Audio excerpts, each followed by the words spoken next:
سے پہلے نظر ڈالتے ہیں اب تک کی بلیٹن کی۔ حکومت پنجاب کی ہدایت پر ضلع خوشاب کے سرکاری تعلیمی اداروں میں بھی سالانہ سپورٹس مقابلوں کا آغاز کر دیا گیا ہے۔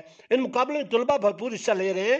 روزانہ کی بنیاد پر مختلف گیمز کے مقابلے تواتر سے کروائے جا رہے ہیں، جن کی نگرانی مختلف ایجوکیشنل سب ڈویژنز کے افیسرز کر رہے ہیں۔ کھیلوں کے مقابلوں میں طلباء کے انعامات اور دلچسپی سمیت پی ای ٹیز کی سرپرستی لے کے تحسین و آفرین ہے۔ Assistant education officer physical district Khushab Abid Hussain Bhatti کے مطابق ضلع خوشاب کے سرکاری سکولوں میں سالانہ کھیلوں کے مقابلے تسلسل سے جاری و ساری ہیں۔ اس سلسلے میں تحصیل سطح پر ڈپٹی ڈسٹرکٹ ایجوکیشن افیسر فیض حسن ملک ان سپورٹس مقابلوں کی نگرانی کر رہے ہیں، جبکہ اسسٹنٹ ایجوکیشن افیسر محمد آصف خان نیازی، محمد امتیاز نسیم اور ملک علی معروف کھواڑ اور پی ای ٹی حافظ فہیم الرحمان سمیت دیگر افیسرز ان سپورٹس مقابلوں اور ایونٹس کو کامیابی سے ہمکنار کرنے کے لیے کوشاں ہیں۔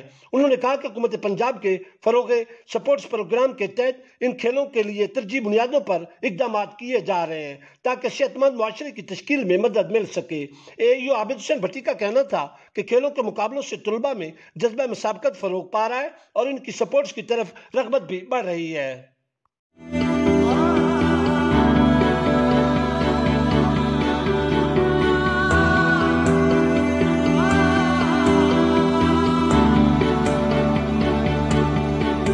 پنجاب حکومت کا ایک اور انقلابی قدم انصاف اکیڈمی کے ذریعے اب ہوگی میٹرک اور انٹرمیڈیٹ کے امتحانات کی تیاری آن لائن۔ آج ہی www.insafacademy.ectv.ek پر جائیں یا ایپ ڈاؤن لوڈ کریں اور پائیں ٹیوشن سے مکمل نجات۔ اب پڑھے گا گھر گھر کا بچہ، کیونکہ اب ہر گھر بنے گا school. Punjab curriculum and text book board, محکمہ اسکول ایجوکیشن، حکومت پنجاب۔